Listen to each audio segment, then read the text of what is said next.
Halo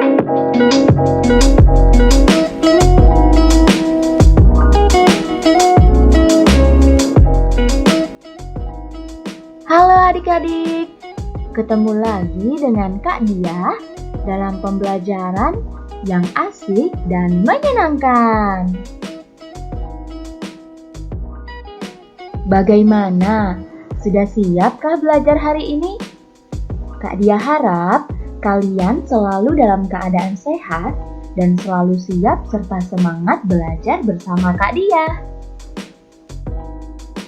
Ada yang tahu kita akan belajar mengenai apa hari ini? Jika kalian melihat gambar di samping, apakah kalian bisa menebaknya?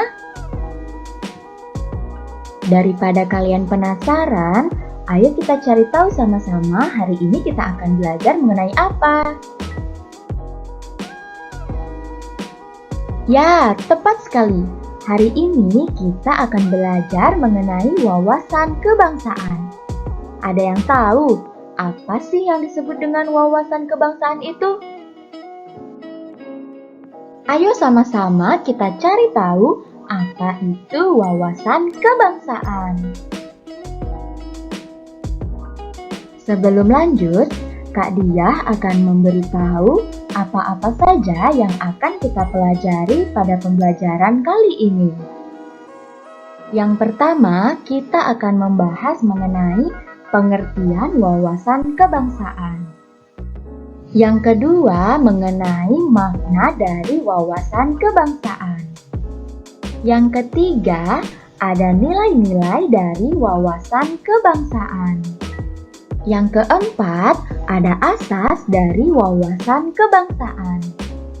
Dan yang terakhir, kita akan membahas mengenai implementasi wawasan kebangsaan dalam kehidupan sehari-hari. Ayo kita lanjut ke materi yang pertama. Pengertian dari wawasan kebangsaan. Jadi, secara etimologis atau berasal dari asal-usul katanya, wawasan kebangsaan terdiri dari dua kata. Yang pertama ada wawasan. Wawasan berarti hasil mewawas, tinjauan, pandangan, dan dapat juga berarti konsepsi cara pandang. Sedangkan kebangsaan berarti ciri-ciri yang menandai golongan bangsa, perihal bangsa, mengenai bangsa, kesadaran diri sebagai warga dari suatu negara. Sehingga dapat disimpulkan bahwa wawasan kebangsaan adalah cara pandang sebagai bangsa Indonesia dalam memandang diri dan lingkungannya dalam mencapai tujuan nasional yang mencangkup perwujudan Nusantara sebagai kesatuan politik, sosial budaya, ekonomi, serta pertahanan dan keamanan dengan berpedoman pada Pancasila dan Undang-Undang Dasar 1945.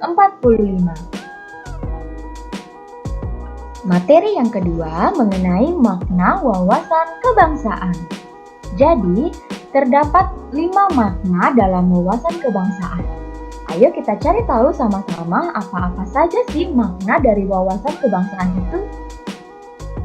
Yang pertama, wawasan kebangsaan mengamanatkan kepada seluruh bangsa agar menempatkan persatuan, kesatuan, serta kepentingan dan keselamatan bangsa dan negara di atas kepentingan pribadi atau golongan. Makna yang kedua, yakni wawasan kebangsaan mengembangkan persatuan Indonesia sedemikian rupa sehingga asas Bhinneka Tunggal Ika dipertahankan. Makna ketiga, yakni wawasan kebangsaan tidak akan memberikan tempat kepada para patriotisme yang licik. Kemudian makna yang keempat, wawasan kebangsaan yang dilandasi oleh pandangan hidup Pancasila, bangsa Indonesia telah berhasil merintis jalan menjalani misinya di tengah-tengah tata kehidupan di dunia. Dan makna yang terakhir, NKRI yang merdeka, bersatu, berdaulat, adil dan makmur, bertekad untuk mewujudkan bangsa yang maju dan mandiri serta sejahtera lahir dan batin, sejajar dengan bangsa lain yang telah maju.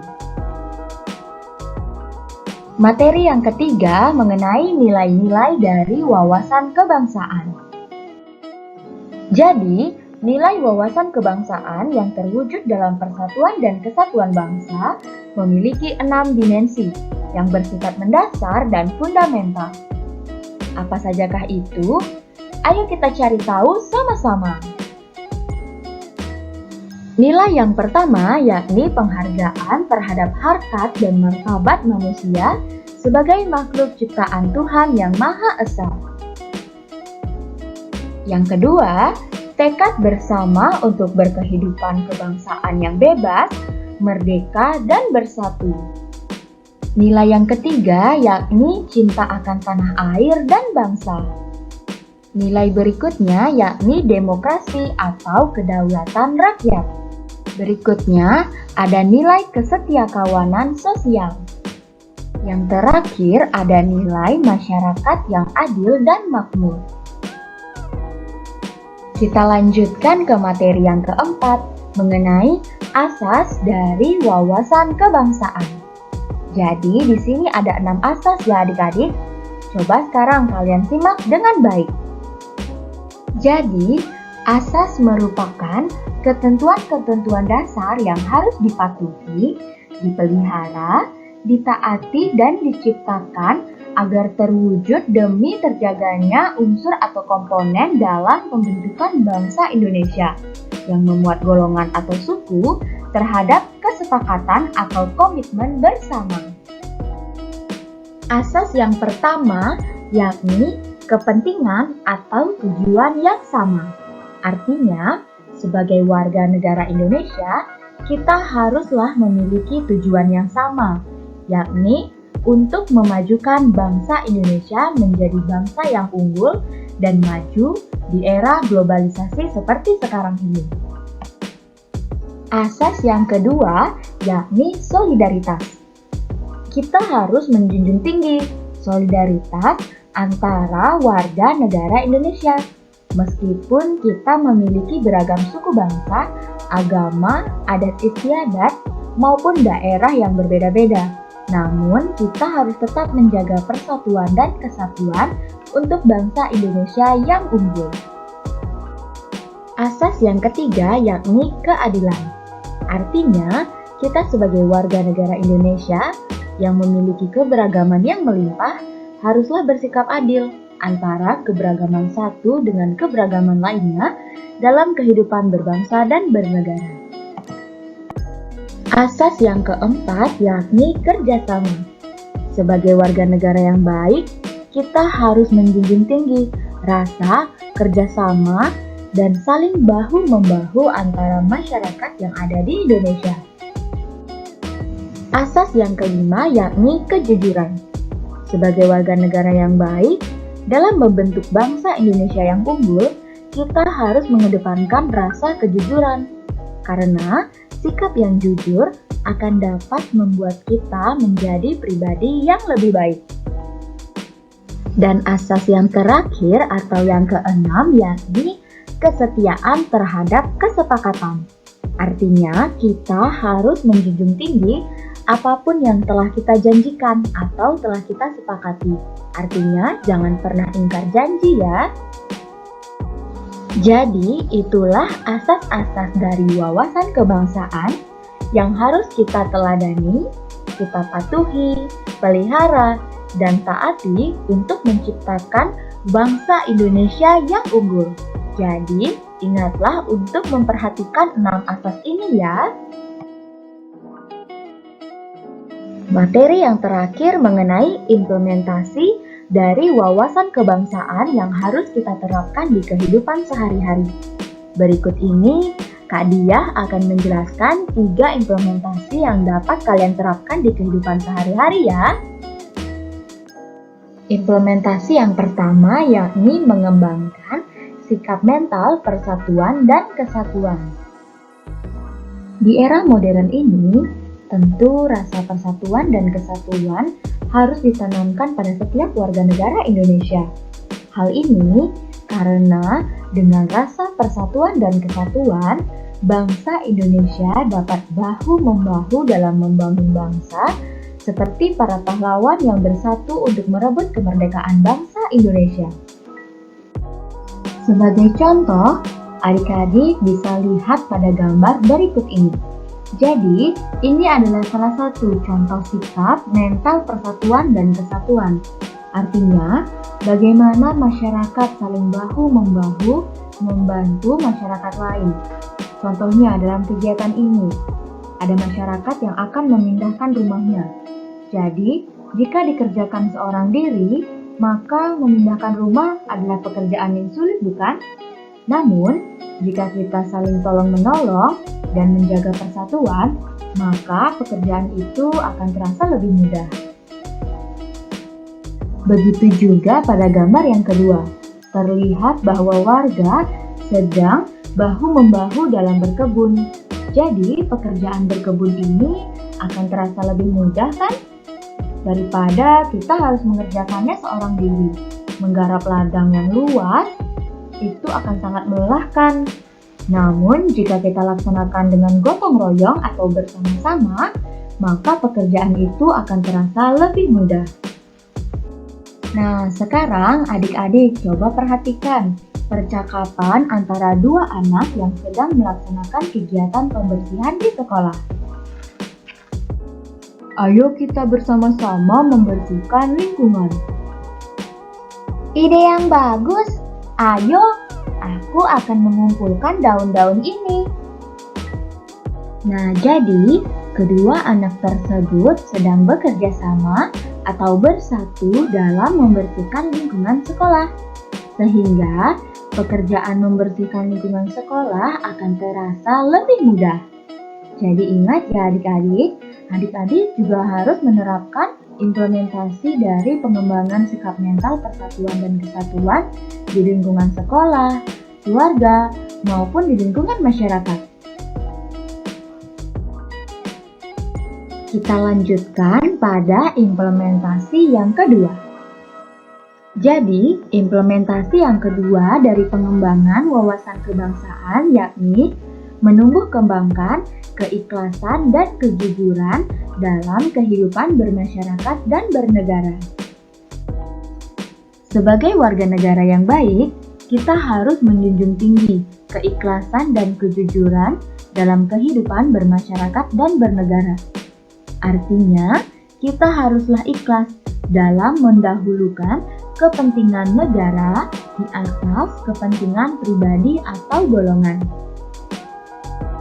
Jangan sampai kita menjadi pribadi yang egois karena mendahulukan kepentingan pribadi daripada kita harus menjaga persatuan dan kesatuan bangsa Indonesia.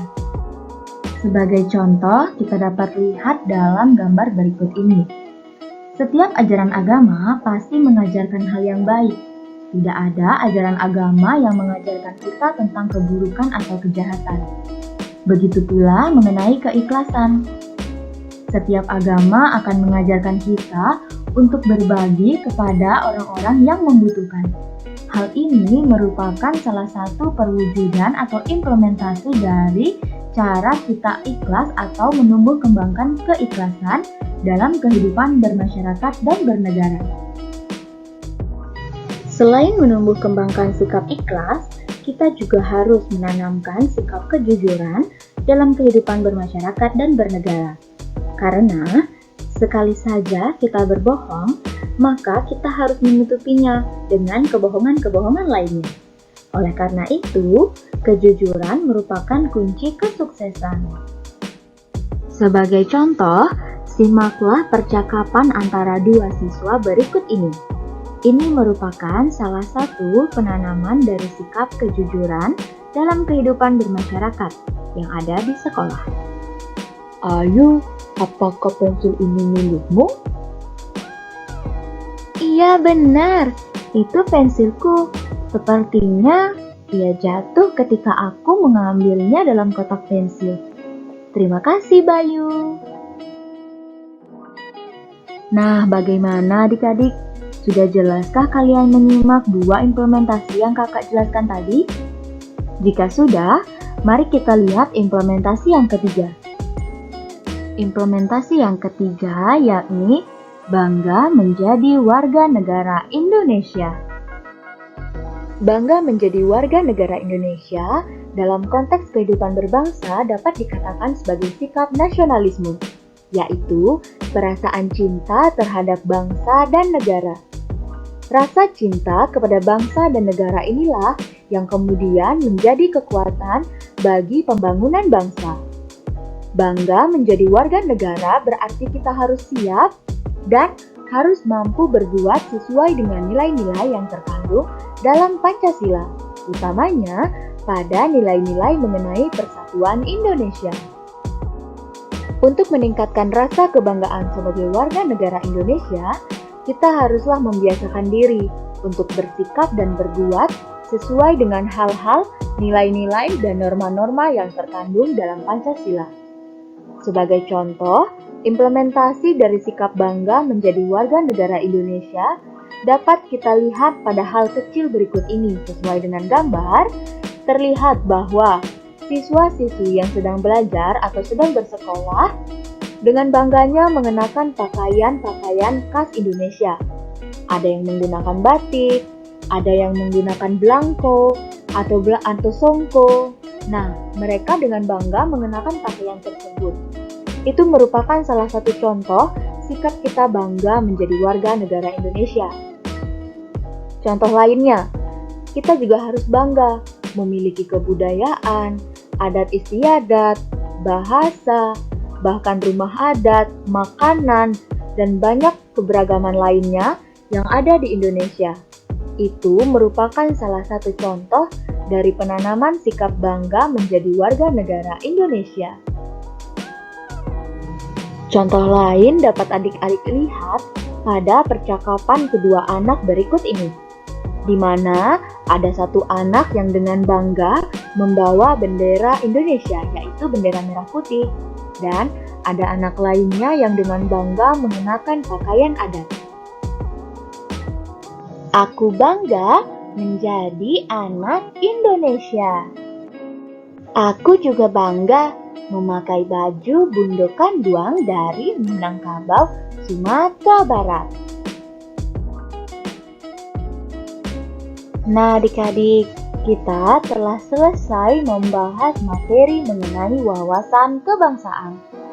Apakah kalian mampu untuk melaksanakan kegiatan di kehidupan sehari-hari yang berhubungan dengan pengembangan wawasan kebangsaan? Jadi, wawasan kebangsaan sangatlah penting tertanam dalam diri setiap warga negara Indonesia. Hal ini karena wawasan kebangsaan menjadikan kita mampu untuk mengetahui hal-hal mengenai negara kita sendiri. Serta hal ini juga dapat meningkatkan rasa cinta kita terhadap tanah air. Nah, adik-adik, sekian dulu pembelajaran kita pada hari ini. Jangan lupakan materi yang telah kita pelajari bersama ya. Ingat-ingat kembali dan jangan lupa untuk berlatih dalam meningkatkan wawasan kalian mengenai materi yang telah kita pelajari. Sampai jumpa pada pertemuan berikutnya. Dadah!